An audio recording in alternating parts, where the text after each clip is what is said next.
بعد فأعوذ بالله من الشيطان الرجيم بسم الله الرحمن الرحيم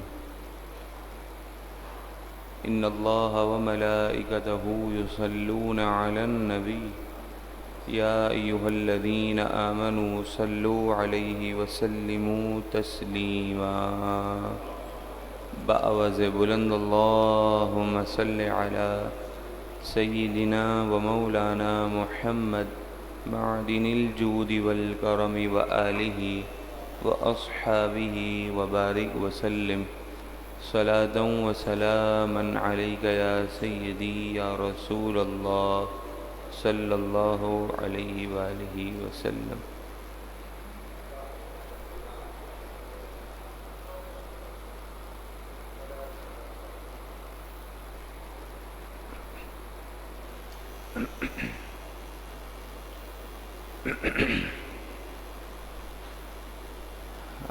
آج کے درس قرآن مجید فرقان حمید کا آغاز سورہ انعام کی آیت نمبر 103 سے ہوا چاہتا ہے. خالق کائنات ارشاد فرماتا ہے لا تدرکہ الابصار، مخلوق کی آنکھیں اللہ تبارک و تعالی کا احاطہ نہیں کر سکتی. وَهُوَ يُدْرِكُ الْأَبْصَارَ، اور اللہ تبارک و تعالی تمام مخلوق کا احاطہ فرما سکتا ہے.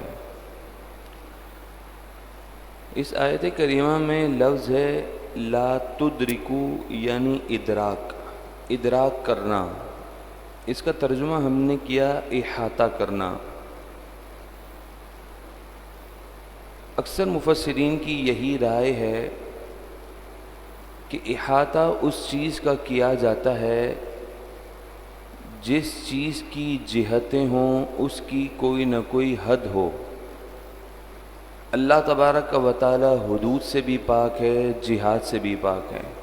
تو جبھی مخلوق اللہ تبارک و تعالی کا احاطہ نہیں کر سکتی، لیکن اللہ تبارک و تعالی مخلوق کا احاطہ ضرور کر سکتا ہے. بعض لوگوں نے اس آیت کریمہ سے یہ دلیل پکڑی کہ اس کا مطلب یہ ہوا کہ مخلوق اللہ تعالیٰ کا دیدار بھی نہیں کر سکتی. دیکھیں، دیدار کرنا، رؤیت دیکھنا یہ الگ چیز ہے، اور احاطہ کرنا یہ الگ چیز ہے. احاطہ کرنے کو آسان لفظوں میں اگر سمجھا جائے تو ہماری نظروں میں جتنی ایک گہرائی ہے اور جتنا ہم ایک آنکھ سے کسی چیز کو دیکھ کر اسے پوری اپنی آنکھ میں سمو سکتے ہیں، فٹ کر سکتے ہیں، اس کو آسان لفظوں میں ہم سمجھ سکتے ہیں. اسے کہیں گے احاطہ کرنا. تو مخلوق کے اندر کہاں اتنا دم ہے کہ وہ اللہ تبارک و تعالیٰ کی ذات کا احاطہ کر سکے. تو فرمایا یہ ایک الگ چیز ہے کہ اللہ تعالیٰ کا دیدار کرنا. تو جو الفاظ ہیں لا تدرکہ الابصار، کہ مخلوق کی آنکھیں اس کا احاطہ نہیں کر سکتی، احاطہ تو نہیں کر سکتی البتہ اس کا دیدار ضرور کر سکتی ہیں. اگر دیدار الہی روز قیامت ممکن ہی نہ ہوتا تو قرآن مجید فرقان حمید کی بے شمار آیات ہیں. سورہ قیامہ کے اندر ہے وجوہ یومئذ ناظرہ الی ربہا ناظرہ، کہ روز قیامت کچھ چہرے ایسے چمکدار، روشن تر و تازہ ہوں گے. کس وجہ سے؟ کہ وہ اپنے رب کا ناظرہ، اپنے رب کو دیکھنے والے ہوں گے، اپنے رب کا دیدار کرنے والے ہوں گے. اگر دیدار الہی ممکن ہی نہ ہوتا تو حضرت موسیٰ علیہ السلام اللہ تعالیٰ کے دیدار کی تمنا ہی نہ کرتے. لیکن آپ نے تمنا کی، پھر جواب آیا کہ ان استقر مکانہ فسوف ترانی، کہ اگر یہ پہاڑ اپنی جگہ پر قائم رہ گیا تو ان قریب آپ مجھے دیکھ لیں گے. تو معلوم یہ ہوا کہ اللہ تبارک و تعالیٰ کا دیدار ممکن ہے. لیکن بعض لوگوں نے اس آیت کے مفہوم کو نہ سمجھا اور وہ دیدار الہی کے منکر ہو گئے، ان کا اہل سنت سے تعلق نہیں۔ وہو اللطیف الخبیر، اور وہ نہایت ہی اور وہی نہایت باطن پورا خبردار ہے۔ قد جاءکم بصائر من ربکم، اے لوگوں تمہارے پاس تمہارے رب کی طرف سے روشن دلیلیں آ چکی ہیں۔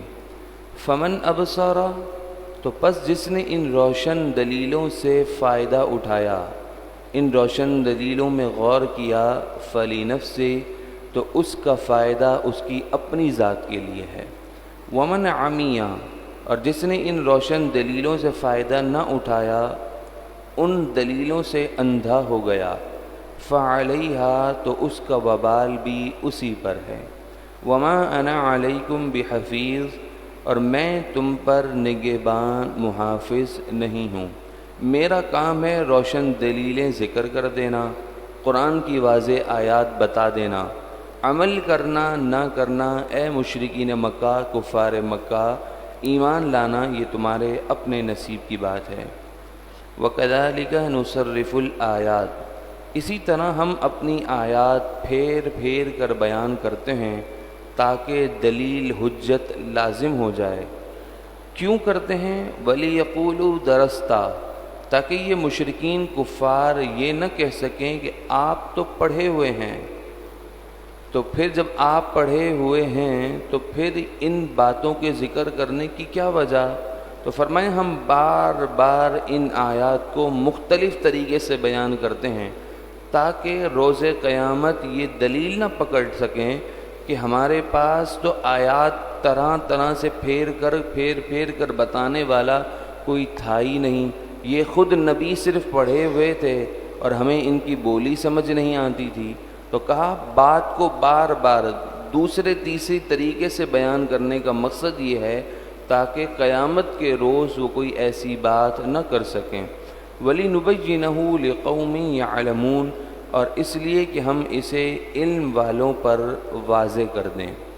اتَّبِعْ مَا أُوحِيَ إِلَيْكَ مِن رَّبِّكَ، اے محبوب آپ اسی کی اتباع کیجئے جو وحی آپ کی طرف آپ کے رب کی طرف سے کی جاتی ہے۔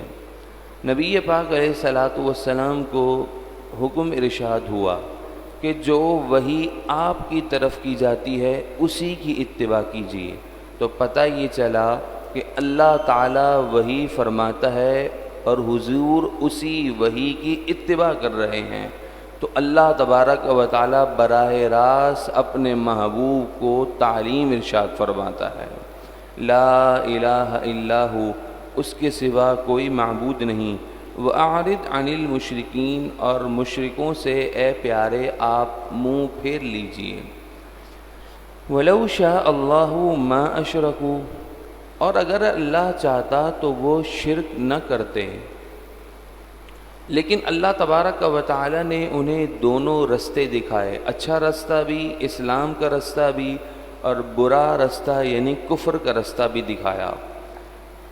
ان لوگوں نے اپنے اختیار سے کفر کا رستہ اختیار کیا، تو اللہ تبارک و تعالیٰ کے علم میں یہ بات موجود تھی کہ یہ لوگ اختیار دیے جانے کے بعد بھی کفر کا رستہ اختیار کریں گے، تو اللہ تعالیٰ نے پھر اپنے علم کے مطابق ان کی قسمتوں میں کفر لکھ دیا۔ تو فرمایا اگر اللہ چاہتا تو وہ شرک نہ کرتے۔ وما جعلناک علیہم حفیظا، اور اے پیارے ہم نے آپ کو ان پر نگہبان نہیں بنایا۔ وما انت علیہم بوکیل، اور نہ ہی آپ کو ان پر محافظ بنایا ہے۔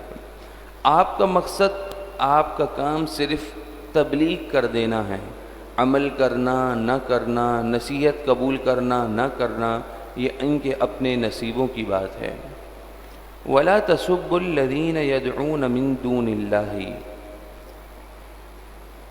حضرت قتادہ رضی اللہ تعالی عنہ کا قول ہے کہ مسلمان کفار کے بتوں کی برائی کیا کرتے تھے اس نیت کے ساتھ تاکہ انہیں حقیقت حال تو بتائیں کہ جن کو تم اپنا خدا سمجھتے ہو ان کی حقیقت یہ ہے۔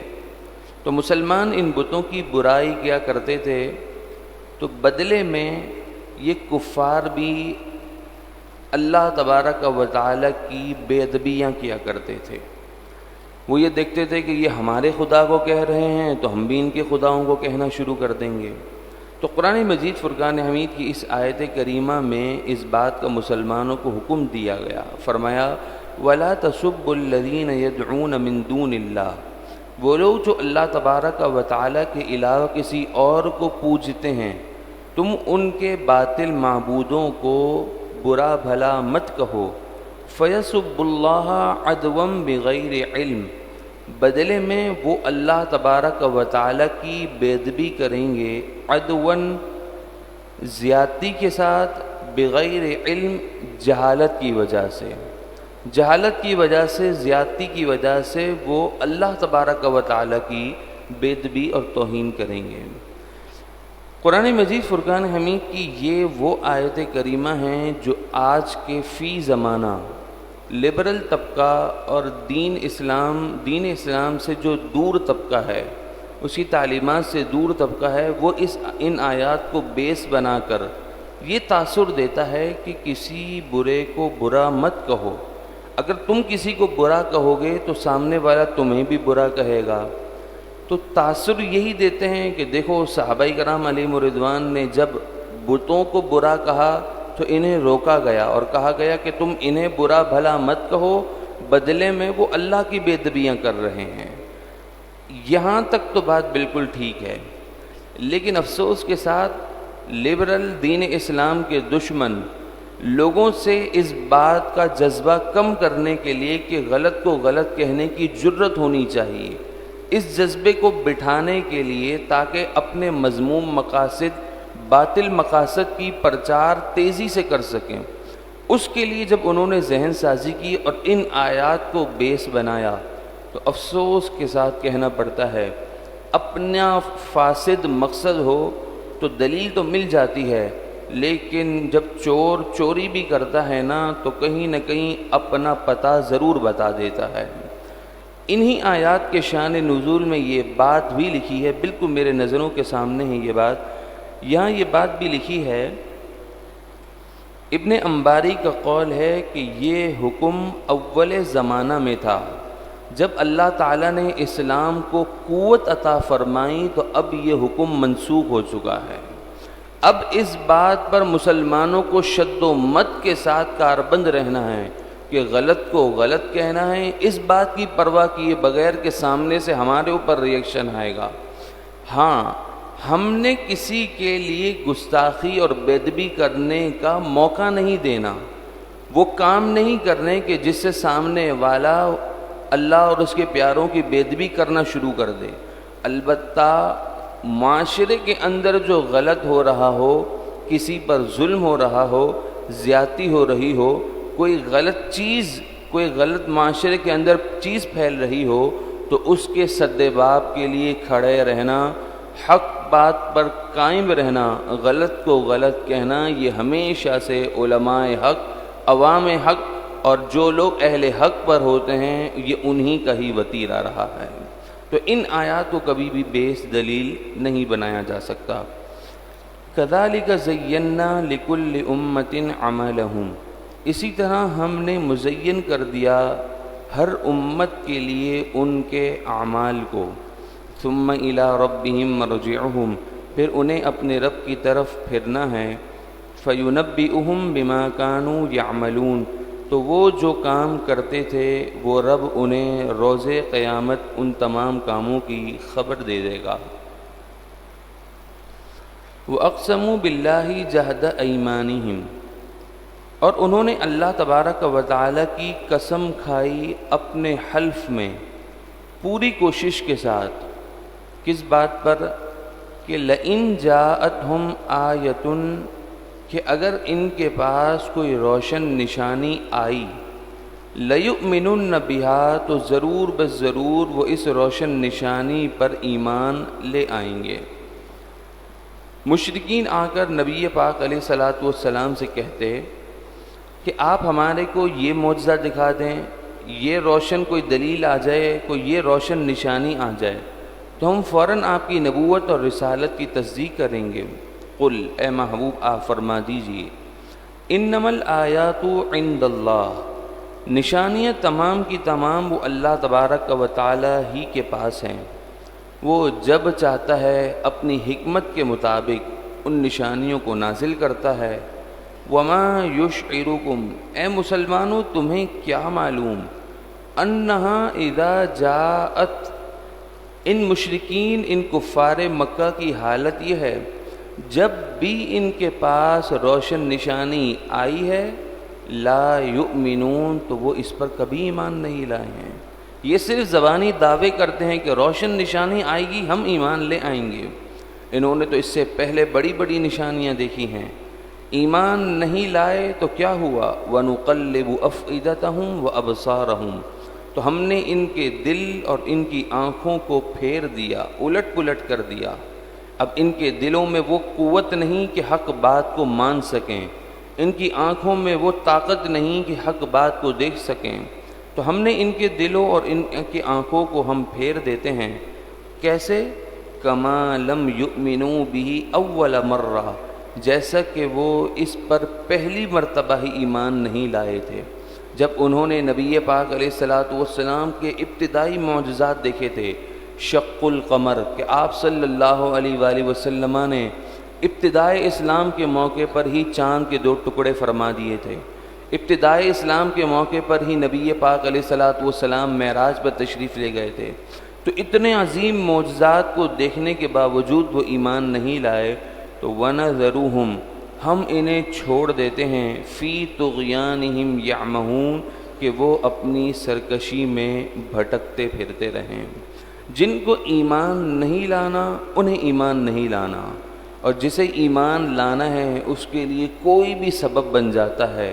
آگے ارشاد فرمایا وَلَوْ أَنَّنَا نَزَّلْنَا إِلَيْهِمُ الْمَلَائِكَةَ،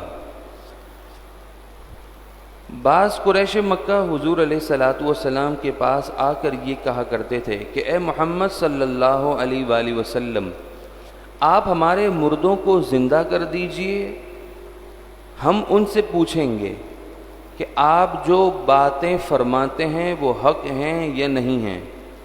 ان مردوں کے زندہ ہونے کے بعد انہوں نے یہ کہہ دیا کہ یہ جو باتیں کرتے ہیں یہ حق ہیں، تو ہم آپ پر ایمان لے آئیں گے، یا تو یہ کام کر دیجئے، یا پھر آپ ہمیں فرشتہ دکھائیے جو آپ کے سچے نبی ہونے کی گواہی دے، یا آپ اللہ اور اس کے فرشتوں کو ہمارے سامنے حاضر کر دیجئے، جب بھی ہم آپ کی رسالت اور نبوت کی تصدیق کریں گے۔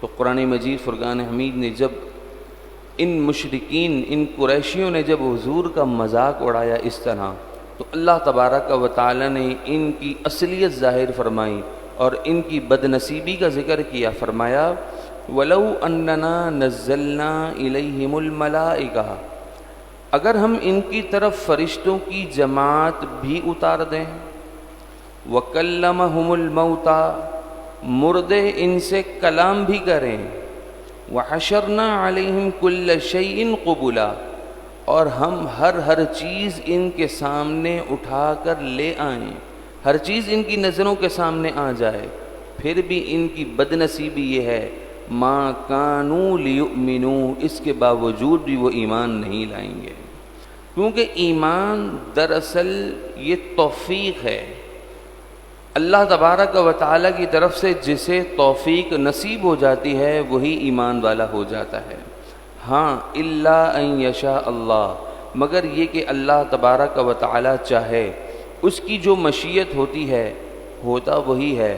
ہو سکتا ہے اس کے علم میں کوئی ایسا ہو جو اہل سعادت میں سے ہو، مگر فی الوقت وہ شقاوت بدبخت لوگوں میں سے ہو، لیکن اس کی قسمت میں اللہ تبارک و تعالی نے اسلام لکھا ہوگا تو وہ ذکور دین اسلام میں داخل ہو کر نور اسلام حاصل کرے گا۔ وَلَٰكِنَّ أَكْثَرَهُمْ يَجْهَلُونَ، لیکن ان میں اکثر بالکل جاہل ہیں جو ان باتوں کو نہیں سمجھتے۔ بآواز بلند درود پاک پڑھی، اللہم صلی علی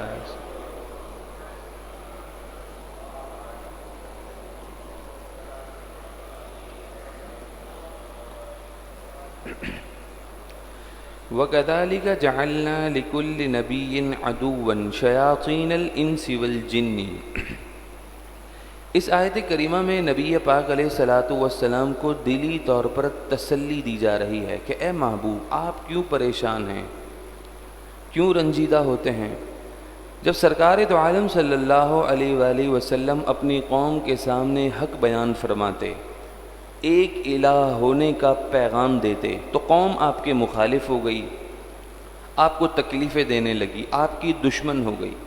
تو نبی پاک علیہ الصلاۃ والسلام کو رنج اور غم ملال ہوا، تو اللہ تعالیٰ اپنے محبوب سے کتنی محبت فرماتا ہے، حضور کو یہاں پر غم لاحق ہوا، اللہ تبارک و تعالیٰ نے اس آیت کے اندر اپنے محبوب کو دلی تسکین عطا فرمائی۔ وَكَذَلِكَ جَعَلْنَا لِكُلِّ نَبِيٍّ عَدُوًّا شَيَاطِينَ الْإِنسِ وَالْجِنِّ۔ اے محبوب آپ کیوں پریشان ہوتے ہیں، ہم نے تو ہر نبی کے لیے دشمن بنائے، وہ دشمن انسانوں اور جنات میں سے ہیں جو کہ شیاطین ہیں۔ ہر نبی نے جب حق بات کہی تو ان کی قوم والوں نے ان کے ساتھ بھرپور دشمنی کی، پھر یہ دشمنی انسان کے روپ میں بھی ہے، کبھی جنات کے روپ میں بھی ہے۔ تو جو کام پچھلے نبیوں کے ساتھ ہوا ہے وہی کام آپ کے ساتھ بھی ہو رہا ہے۔ تو ہم نے جب اپنے پرانے نبیوں کی، پچھلے نبیوں کی مدد فرمائی ہے، تو اے حبیب آپ تو ہمارے محبوب ہیں، ہم تو آپ کی حفاظت فرما رہے ہیں، آپ کیوں پریشان ہو رہے ہیں۔ اللہ تبارک و تعالیٰ اپنے محبوب کو تسکین عطا فرما رہا ہے۔ یوحی بعضهم الی بعض زخرف القول غرورا، کہ ان میں ایک دوسرے پر یہ خفیہ بات ڈالتے ہیں بناوٹ کی، دھوکہ دینے کے لیے۔ یہ شیاطین جو کہ انسانی روپ میں ہیں اور جنات کے روپ میں ہیں، یہ ایک دوسرے کے اوپر خفیہ باتیں ڈالتے ہیں، دین اسلام اور بانی اسلام کے خلاف پلاننگ، منصوبہ بندی کرتے ہیں۔ وَلَوْ شَاءَ رَبُّكَ مَا فَعَلُوهُ، اگر آپ کا رب چاہتا تو وہ لوگ ایسا نہ کرتے، دین اسلام کے خلاف پلاننگ نہ کرتے۔ فَذَرْهُمْ، تو پس آپ انہیں چھوڑ دیجئے، وَمَا يَفْتَرُونَ، اور جو ان کی بناوٹیں ہیں انہیں چھوڑ دیجئے۔ وَلِتَصْغَىٰ إِلَيْهِ أَفْئِدَةُ الَّذِينَ لَا يُؤْمِنُونَ بِالْآخِرَةِ، اور اس لیے کہ اس بناوٹ کی طرف ان لوگوں کے دل بھی مائل ہوں جو آخرت پر ایمان نہیں رکھتے۔ ایک مقولہ ہے الجنس یمیل الی الجنس، کہ جنس کی طرف مائل ہوتی ہے۔ جو دین اسلام کے دشمن ہیں ان کی اس بناوٹ کی طرف ان لوگوں کے بھی دل مائل ہو جائیں کہ جو آخرت پر ایمان نہیں رکھتے، اللہ پر ایمان نہیں رکھتے، تاکہ یہ سب کے سب ایک طرف ہو جائیں۔ وَلِيَرْضَوْهُ، اور یہ پسند کرتے ہیں اور اسے پسند کریں، یعنی اس بناوٹ اور اس دھوکے کی بات کو پسند کریں۔ وَلِيَقْتَرِفُوا مَا هُمْ مُقْتَرِفُونَ، اور یہ گناہ کمائیں جو انہیں گناہ کمانا ہے۔ جو کچھ انہوں نے دین اسلام کے خلاف منصوبہ بندیاں کرنی ہیں کر لیں، آخر ان سب نے آنا ہمارے پاس ہی ہے۔ اَفَغَيْرَ اللَّهِ أَبْتَغِي حَكَمًا، مشرکین یہ کہتے کہ آپ اللہ تبارک و تعالیٰ کو چھوڑ کر کسی اور کو اپنا حاکم، فیصلہ مقرر کرنے والا بنا لیں تو ہم آپ پر ایمان لے آئیں گے۔ تو نبی پاک علیہ الصلاۃ والسلام نے فرمایا، کیا میں اللہ کے علاوہ کسی اور کو حکم بنا لوں، کوئی اور حاکم ہو وہ میرا فیصلہ کرے؟ نہیں نہیں، وَهُوَ الَّذِي أَنزَلَ إِلَيْكُمُ الْكِتَابَ مُفَصَّلًا، وہ تو اتنی عظیم ذات ہے جس نے تمہاری طرف کتاب کو تفصیل کے ساتھ بیان کیا ہے۔ اس میں ایک ایک چیز کا ذکر ہے، امر ہے، نہیں ہے، وعدہ ہے، وعید ہے، حق اور باطل کے درمیان میں فیصلے کر دینے والا اس میں کلام ہے۔ وَالَّذِينَ آتَيْنَاهُمُ الْكِتَابَ، وہ لوگ جنہیں ہم نے یہ کتاب عطا کی، یعلمون، انہیں تو یہ بات معلوم ہے کہ انہ منزل من ربک، کہ یہ کتاب آپ کے رب کی طرف سے نازل شدہ ہے، بالحق کی، سچی کتاب ہے، حق پر مبنی کتاب ہے۔ فلا تکونن من الممترین، تو بس اے سننے والے تو ہرگز شک کرنے والوں میں سے نہ ہو جانا۔ وَتَمَّتْ كَلِمَةُ رَبِّكَ صِدْقًا وَعَدْلًا، اور آپ کے رب کا کلمہ سچ اور انصاف کے ساتھ ضرور پورا ہوتا ہے۔ اللہ تبارک و تعالیٰ کے کلمات پورے ہوتے ہیں۔ لا مبدل لکلماتی، اس کے کلمات میں کوئی تبدیلی نہیں ہو سکتی۔ اس نے جس چیز کے بارے میں فیصلہ کر دیا اس کا فیصلہ اٹل ہے، جس چیز کا کہہ دیا وہ اپنے کہے ہوئے کے خلاف نہیں کرتا۔ وَهُوَ السَّمِيعُ الْعَلِيمُ، اور وہی سننے والا جاننے والا ہے۔ وَإِن تُطِعْ أَكْثَرَ مَنْ فِي الْأَرْضِ، اور اگر تم اطاعت کرو ان اکثر لوگوں کی جو زمین میں ہیں، اکثر من فی الارض، جو زمین میں اکثریت ہے، اگر تم اس کی پیروی کرو تو یضلوک عن سبیل اللہ، تو اکثر لوگ تمہیں اللہ کے رستے سے بہکا دیں گے، تمہیں راہ راست سے گمراہ کر دیں گے۔ کیونکہ ان یتبعون الا الظن، کیونکہ یہ سب کے سب گمان کی پیروی کرتے ہیں، جو ان کے دل میں گزرتا ہے، جو خیال میں آتا ہے، یہ سب اس کی اتباع کر رہے ہیں۔ وَإِنْ هُمْ إِلَّا يَخْرُصُونَ، اور یہ سب کے سب اپنے فضول اندازے دوڑاتے ہیں۔ تو قرآن اور حدیث کی باتوں کے مقابلے میں اپنی بات، اپنی رائے، اپنی فضول، اپنے اندازے، اس کی کوئی حیثیت نہیں ہے۔ إِنَّ رَبَّكَ هُوَ أَعْلَمُ مَن يَضِلُّ عَن سَبِيلِهِ، بے شک آپ کا رب ہی خوب جانتا ہے کون سیدھی راہ سے بہک جائے گا، کون بہکا ہوا ہے۔ وَهُوَ أَعْلَمُ بِالْمُهْتَدِينَ، اور وہ خوب ہدایت والوں کو جانتا ہے۔ فَكُلُوا مِمَّا ذُكِرَ اسْمُ اللَّهِ عَلَيْهِ، تو پس تم کھاؤ اس ذبیحہ کو جس پر اللہ تبارک و تعالیٰ کا نام لیا گیا ہے۔ عین ذبح کے وقت جس جانور پر بسم اللہ اللہ اکبر پڑھا گیا ہے تم اسی کو کھاؤ۔ ان کنتم بآیاتہ مؤمنین، اگر تم اس کی آیات پر ایمان رکھتے ہو۔ مشرکین لوگوں کو گمراہ کرنے کے لیے عقلی دلیل کو زیادہ بیس بناتے تھے۔ وہ کہنے لگے کہ مسلمان بڑے عجیب لوگ ہیں، جو جانور اللہ تعالیٰ کی طرف سے اپنی طبعی موت مر جائے اسے مسلمان حرام مردار سمجھتے ہیں، اور خود جس کو چھری پر جس جانور پر خود چھری پھیرتے ہیں اسے ذبح کرتے ہیں اسے حلال سمجھتے ہیں۔ ظاہری طور پر یہ اعتراض بڑا مضبوط ہے۔ اگر ہمارے سامنے قرآن اور حدیث کی دلیل نہ ہو تو ہم عقل پر تو ایمان لانے والے ہیں نہیں، ہم تو قرآن اور حدیث پر ایمان لانے والے ہیں۔ اعتراض یہ کیا کہ جو اللہ تعالیٰ کی طرف سے طبعی موت مر جائے وہ مردار ہے، مسلمان اسے نہیں کھاتے، یہ حرام ہے۔ لیکن اگر اس کسی اور جانور کو خود انہوں نے ذبح کیا ہو تو اسے حلال سمجھتے ہیں۔ یہ کون سا طریقہ ہے؟ کیا مسلمان اپنے آپ کو خدا سے بھی بڑھ کر سمجھتے ہیں؟ تو یہ تو تھا ان کا اعتراض۔ اس اعتراض کا جواب ہی یہی ہے کہ ہم قرآن اور حدیث پر ایمان لانے والے ہیں۔ اللہ تبارک و تعالیٰ نے جو ہمارے لیے فرما دیا ہم نے اسی پر ہی عمل کرنا ہے۔ کہا مما ذکر اسم اللہ علیہ، جس جانور پر وقت ذبح اللہ کا نام لیا گیا ہو بس وہی جانور حلال ہے۔ فَكُلُوا، تم اسی جانور کو کھاؤ۔ ان کنتم بآیاتہ مؤمنین، اگر تم اس کی آیات پر ایمان رکھنے والے ہو۔ وما لکم اللہ تأکلوا مما ذکر اسم اللہ علیہ، اے مسلمانوں تمہیں کیا ہو گیا ہے، کیوں تم اس جانور کو نہیں کھاتے جس پر اللہ تعالیٰ کا نام لیا گیا؟ وقت ذبح بسم اللہ اللہ اکبر پڑھ کر کھایا گیا، پھر بھی تم غوث اعظم کے لنگر کو بدعت سمجھتے ہو، نعوذ باللہ۔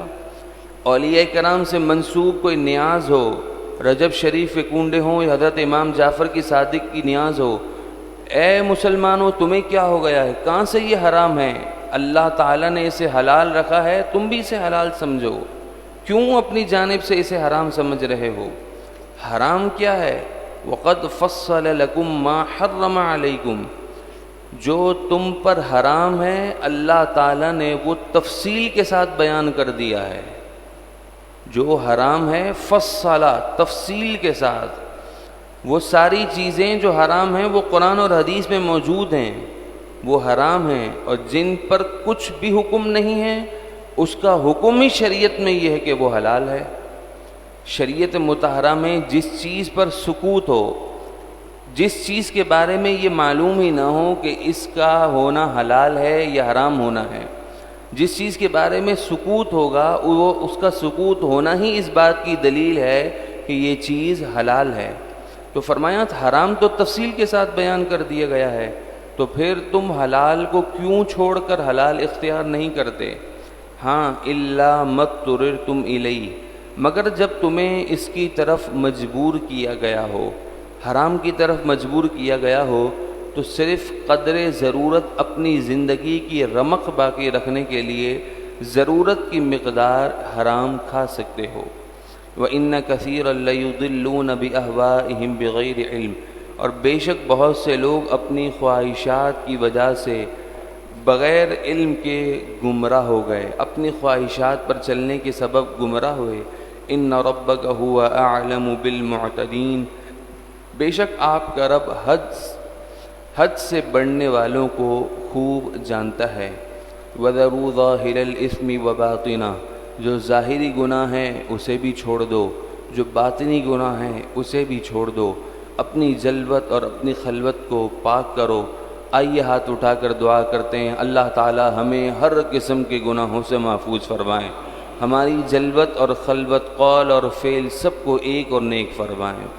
ان الذین یکسبون الاثم، بے شک وہ لوگ جو برائی کماتے ہیں، سیجزون بما کانوا یقترفون، عن قریب اپنی کمائی کی سزا ضرور پائیں گے۔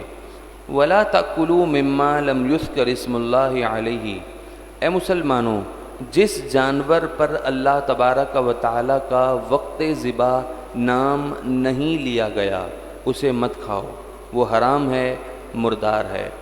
ہاں اگر بھولے سے یاد نہ رہا ہو اور بھول کر بسم اللہ اللہ اکبر پڑھنا بھول گئے ہوں تو اس صورت میں بھی وہ جانور حلال ہے، وہ جانور کھایا جا سکتا ہے۔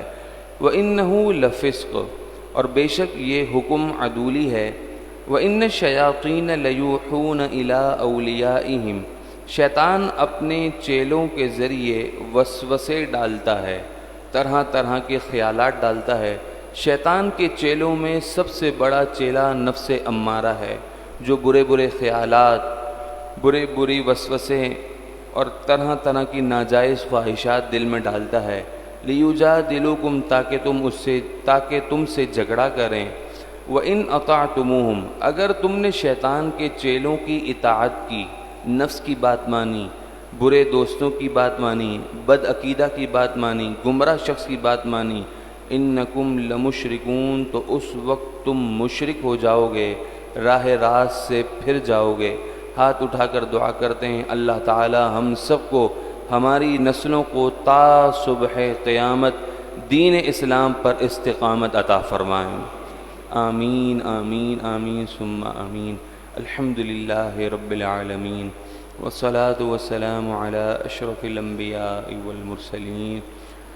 اے رب کریم، اے مالک، ہماری حاضری کو اپنی بارگاہ میں قبول اور منظور فرما، ہمارے صغیرہ کبیرہ گناہوں کو معاف فرما، اپنے فضل و کرم سے ہمارے گناہوں کو نیکیوں سے تبدیل فرما، ہماری تمام دلی جائز تمنائیں، مرادیں، آرزوئیں پوری فرما۔ اے مالک و مولا، جو بیمار ہیں انہیں صحت عطا فرما، جو مقروض ہیں انہیں قرض سے جلد رہائی عطا فرما، جن کے پاس اپنا ذاتی مکان نہیں انہیں ذاتی مکان عطا فرما۔ اے رب کریم، بے روزگاروں کو حلال، برکت، عافیت، عزت، آسان والا روزگار عطا فرما، جو صاحب روزگار ہیں ان کی روزیوں میں برکتیں نصیب فرما، جو بے رشتہ ہیں انہیں اچھے رشتے عطا فرما، جو بے اولاد ہیں انہیں اولاد نرینہ نصیب فرما۔ عالم اسلام میں جہاد کی حرکت پیدا فرما، مسلمانوں کو اپنے مسلمان بھائیوں کا ساتھ دینے کی توفیق عطا فرما۔ اے مالک، مجاہدین اسلام کو جلد فتح اور نصرت نصیب فرما۔ اے رب کریم، ان کی غیبی مدد فرما۔ اے رب کریم، ان کا جس قدر نقصان ہوا اپنے خزانے سے سب سے پہلے تو انہیں عطا فرما۔ اے مالک ہماری دعاؤں کو، التجاؤں، آرزوؤں، تمناؤں کو محبوب کریم کے اٹھے ہوئے ہاتھوں کے صدقے پوری فرما۔ وصلی اللہ تعالی علی خیر خلقہ محمد وعلی آلہ وصحبہ اجمعین برحمتک یا ارحم الراحمین۔